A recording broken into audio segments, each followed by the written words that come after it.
Hello everyone, कैसे हो आप लोग? कैसे चल रही है आपकी पढ़ाई? एंड देन आप ये बताएं कि आपकी एग्ज़ाम कौन से टर्म में, जनवरी में आने वाली है या बाद के टर्म्स पे है? ये जनवरी में होगी तो आपकी तो रिवीजन चल रही होगी। कौन से टॉपिक में आपको डिफ़िकल्टी आ रही है? इन केस किसी टॉपिक में हेल्प चाहिए तो लेट मी नो।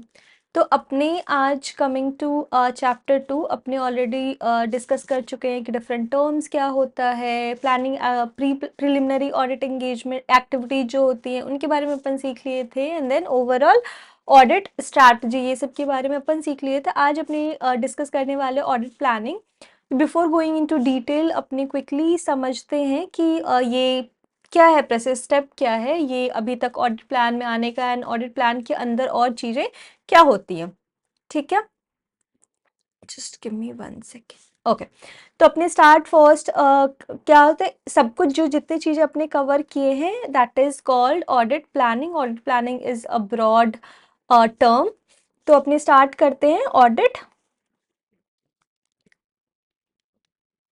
प्लानिंग।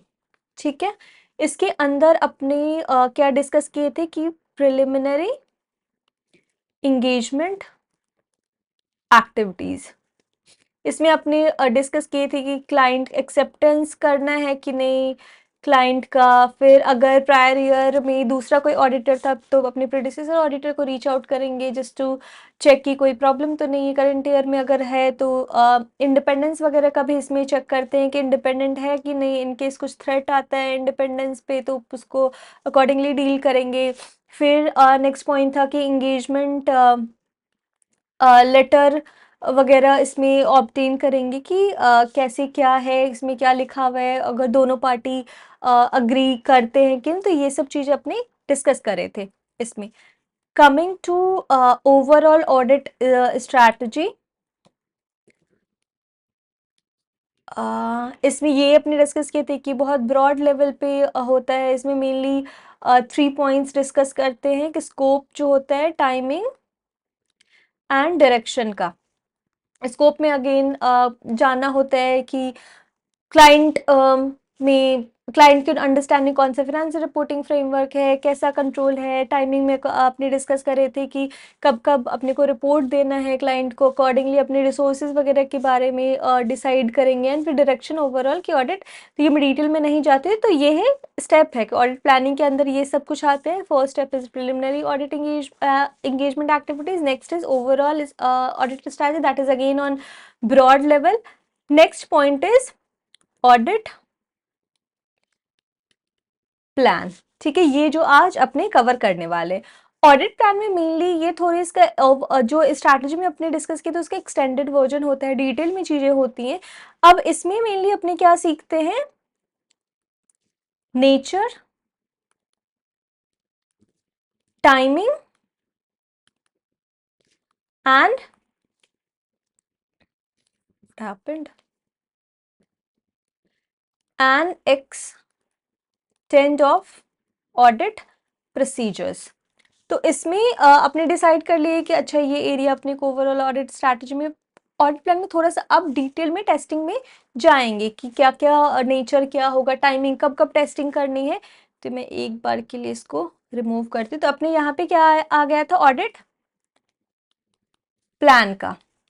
ठीक है, इसमें अपने देख लिया नेचर, टाइमिंग एंड एक्सटेंड। इसमें भी अगेन जो चेक करते हैं इसमें दो चेक करने के लिए अपने डिसाइड करते हैं कि एक टर्म आता है रिस्क असेसमेंट। ठीक है, रिस्क असेसमेंट क्यों इंपॉर्टेंट है कि अपने लिए, ऑडिटर के लिए इट्स नॉट पॉसिबल कि वो 100% चेकिंग करेगा सारे एरिया जो रिस्की एरियाज नहीं है उस पर भी सेम फोकस करेगा, ऐसा नहीं है। जो जनरली जो नॉन रिस्की एरिया उस पर सेम फोकस नहीं करता है, जो रिस्की एरिया उस पर डेफिनेटली ज़्यादा ध्यान देने की ज़रूरत है, और ज़्यादा इंपॉर्टेंट, ज़्यादा जो क्वालिफाइड लोग हैं, एक्सपीरियंस्ड टीम मेंबर है, उनको अपॉइंट करने की ज़रूरत है। तो ये सब के लिए risk assessment is important just to know कि which area is risky and we can ignore which area. तो अकॉर्डिंगली रिस्क असेसमेंट में अपने फर्स्ट स्टेप होता है इसमें कि प्रोसेस रिस्क पॉइंट वगैरह करने का कि कौन सा रिस्क है। जैसे एग्जांपल लेते हैं कि एग्जाम्पल लिए कोई भी एक्सपेंस का, तो एक्सपेंस में क्या क्या रिस्क हो सकता है कि वो तो कोई मिसिंग चीज़ है कि वो 100% नहीं रिकॉर्ड हुआ एक्सपेंस, तो that is one risk. Another risk can be like कि दैट इज़ नॉट एक्यूरेट, मतलब अमाउंट 50,000 है तो अमाउंट हो गया है उसका टोटल 1 लाख, तो ये दैट इज़, तो ये सब कुछ पॉइंट्स रिस्क अपने पहले डिसाइड करता है ऑडिटर, उसको बोलते हैं अपने प्रोसेस रिस्क पॉइंट और पीआरपीज। उसके बेसिस फिर अकॉर्डिंगली रिस्क असेसमेंट करता है कि उस रिस्क असेसमेंट आगे जाके अपने पढ़ेंगे, बट अभी रिस्क असेसमेंट में वही समझ लीजिए कि कॉम्प्लेक्स ट्रांजेक्शन है कि नहीं, प्रायर ईयर में जो अमाउंट था करंट ईयर में कोई बहुत ज़्यादा चेंजेस हुआ है कि नहीं, अपना जो मटेरियलिटी चेक किए थे उसमें उससे रिलेटेड अमाउंट कितना ज़्यादा है, बहुत अगर बहुत ज़्यादा अमाउंट होगा मटेरियलिटी के से, तो अकॉर्डिंगली अपने डिसाइड करते हैं कि इसको डेफिनेटली टेस्ट करना चाहिए। तो रिस्क असेसमेंट में मेनली यही अपना डिटरमाइन करते हैं कि कौन से एरिया को अपने आगे को आपने को टेस्ट करना है आगे जाके। अगर कोई रिस्की एरिया नहीं हुआ तो उसको वी कैन इग्नोर, मतलब रिस्क असेसमेंट तो कर ली, टेस्टिंग कर ली, एंड अकॉर्डिंगली उसका कंक्लूजन निकालते हैं कि okay we are not going ahead with this area. ठीक है, तो रिस्क असेसमेंट में वो डिसाइड हो जाता है कि उसको अपने बोलते हैं अगेन टर्म्स आएगा, एक होता है RM and then next is RMM. RMM क्या क्या होता है, और या फिर आप बोल सकते हैं ROMM, like risk of material misstatement. This is important for us. Risk of material, अगर normal risk of material risk of misstatement है, मटेरियल मिस स्टेटमेंट नहीं है, तो अपने बस चेक करके और जो जो पॉइंटर्स है, कॉम्प्लेक्सिटी है कि नहीं, चेंज हुआ है ना प्रायर ईयर में कुछ है कि नहीं, ये सब चीज़ें देख के अपने वहां तक रिस्क असेस करके उसको रहने देते हैं अगर कोई मटेरियल नहीं है। अगर अपने डिसाइड कर ली कि रिस्क असेसमेंट में कोई ये एरिया रिस्की है, मतलब ROMM है, रोमम है, ठीक है, तो इसमें अगेन 2 पार्ट में जाता है। ठीक है, अपने इसको क्या बोलते हैं, नहीं तो यहाँ पे ही स्टार्ट कर ले, एक जस्ट अ सेकेंड। ठीक है, तो अगर रोमम अपने डिसाइड होगा कि अपने को कौन सा टेस्ट करना है, तो इसके लिए फिर आगे जाता है रिस्क असेसमेंट के बाद further audit procedures. Further audit procedure में फिर 2 एरिया चला जाता है, एक तो अपने कंट्रोल की टेस्टिंग करते हैं और दूसरा को बोलते हैं सब्सटैंटिव प्रोसीजर। तो ये ना, ये फ्लो समझना बहुत ही ज़्यादा इंपॉर्टेंट है, देन आप चीज़ों को कनेक्ट कर कर पाओगे। इतने टॉपिक्स जो आपको लगता है ना कि अलग अलग चैप्टर्स है अपना, वो चैप्टर्स आप नहीं देखोगे, आप इनको ऐसे कनेक्ट कर पाओ कि अच्छा ऑडिट प्लान हो गया, then will go with risk assessment, accordingly फिर डिसाइड करेंगे कौन सा रिस्की एरिया है, फिर अपने फर्दर ऑडिट प्रोसीजर्स पे डिसाइड करेंगे कि कंट्रोल कौन सी टेस्ट करनी है। सब्सटैंटिव प्रोसीजर में मेनली वही वाउचिंग, जो आप नॉर्मल टर्म में समझ लीजिए उसको वाउचिंग वगैरह बोलते हैं। तो इसमें भी अगर सब्सटैंटिव ऑडिट प्रोसीजर्स में आगे जाते हैं तो फिर उसमें आता है सब्सटैंटिव प्रोसीजर्स में अगर मैं बताऊं तो आ,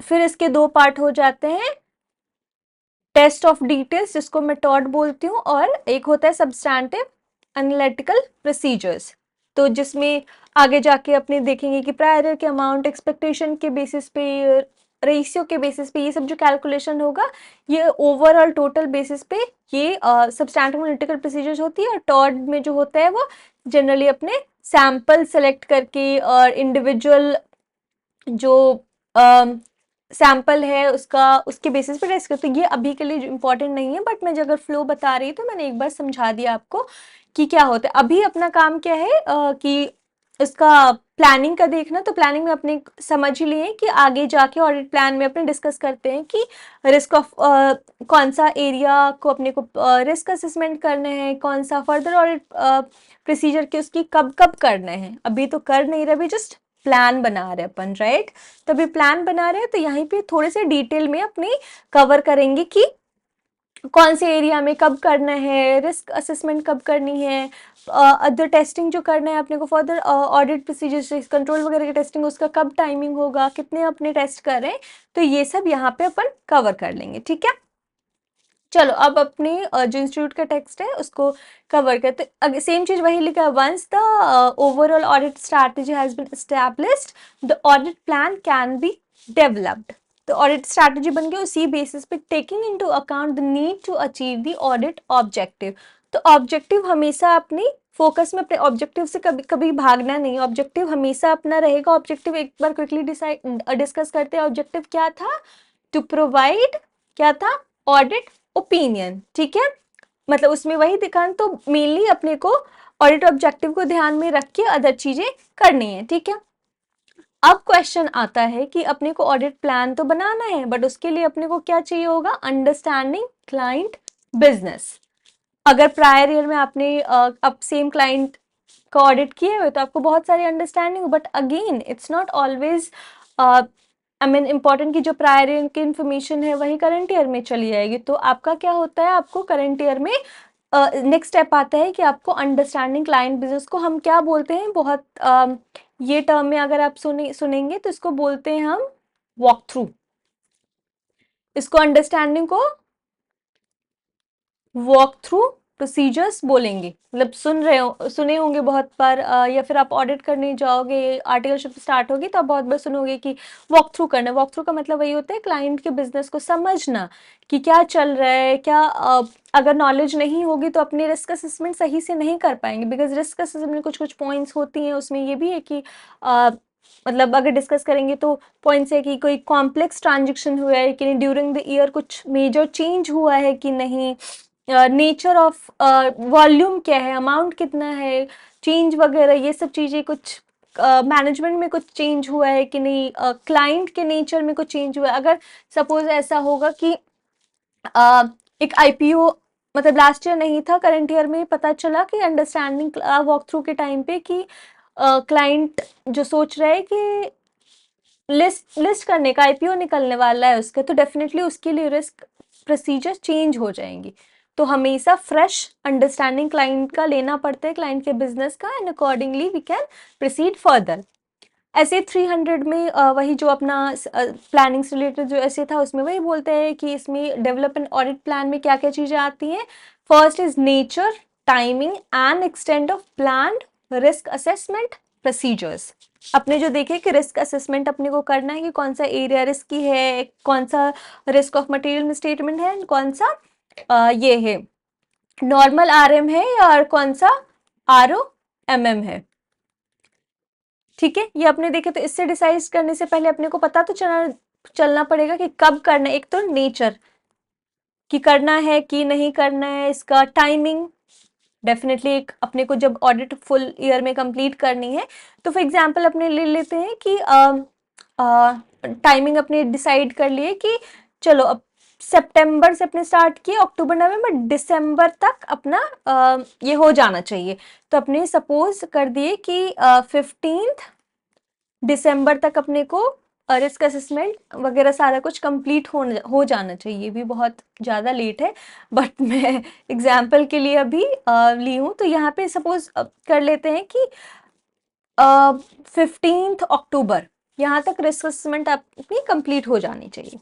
ठीक है, तो और कितने कहाँ तक करना है, किस क्या क्या चीज़ें इन्वॉल्व करनी है, ये भी अपने डिस्कस कर लेते हैं रिस्क असेसमेंट प्रोसीजर में। एंड रिस्क असेसमेंट प्रोसीजर में अगेन अपनी डिस्कस कर रही थी कि क्या क्या चीज़ें कवर होती हैं। एक तो अमाउंट होता है कि प्रायर ईयर में कितना अमाउंट था, करंट ईयर में बहुत ज़्यादा वेरिएंस तो नहीं आया है, नेचर जो है कॉम्प्लेक्स तो नहीं, अगर किसी ट्रांजेक्शन और किसी एरिया का बहुत कॉम्प्लेक्स नेचर का तो वो रिस्की ज़रूर होगा। उसमें अंडरस्टैंडिंग हो सकता है कि क्लाइंट के साइड से भी एरर और मे बी फ्रॉड हो, कि बहुत कॉम्प्लेक्स चीज़ रहती है, वो ऑडिटर को भी जल्दी समझ में नहीं आता है, तो वो उसमें चांसेस रहता है कि मैनेजमेंट और एम्प्लॉय फ्रॉड कर पाए, या फिर उसमें एरर की भी चांसेस होती हैं।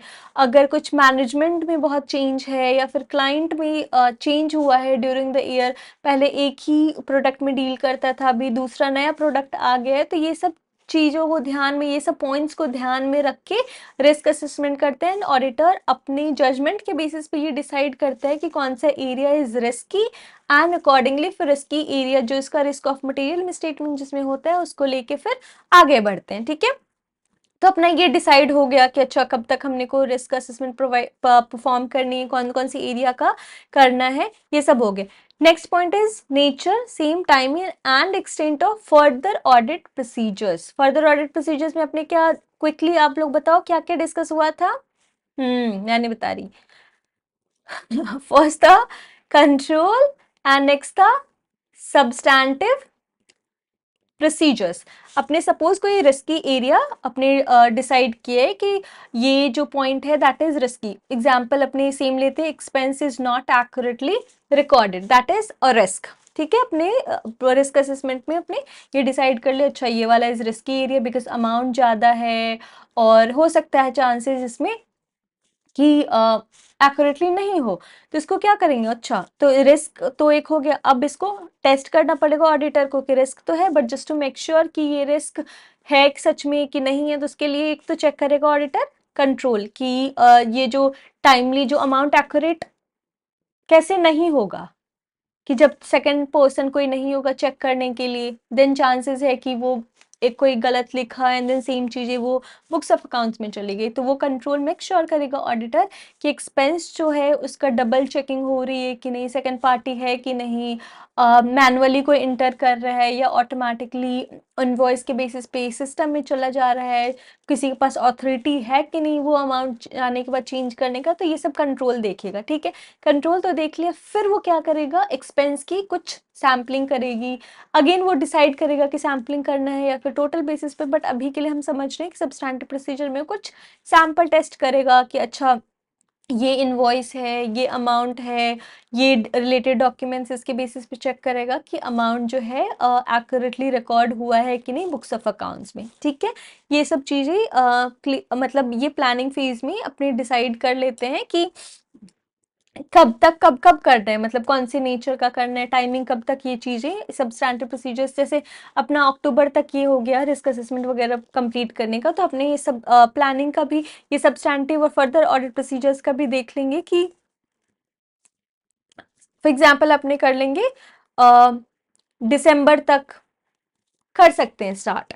एंड अगेन ये ऑर्गेनाइजेशन टू ऑर्गेनाइजेशन वैरी करती है कि आपको year and, nature of accounts भी बहुत ज़्यादा वैरी करते हैं कि ईयर एंड पे आपको करनी है या फिर ड्यूरिंग द ईयर जैसे कंफर्मेशन करना है अपने को, डेट कंफर्मेशन, तो बहुत बार होता है कि प्रेफर अपने करते हैं कि ईयर एंड पे कंफर्मेशन करने का, मतलब डेट कंफर्मेशन लेना है या बैंक कंफर्मेशन लेनी है, तो ये सब चीज़ें अपने ईयर एंड पे परफॉर्म करते, तो ये ऑडिट प्लान में accordingly on the basis of nature of transaction या फिर नेचर ऑफ एफएसएलआई अपने डिसाइड करते हैं कि कौन सा प्रोसीजर अपने को किस टाइमिंग में करना है, कहाँ तक टेस्टिंग करनी है, तो ये सब चीज़ें अपने डिसाइड कर लेते हैं। Let's go. I don't know what happened again.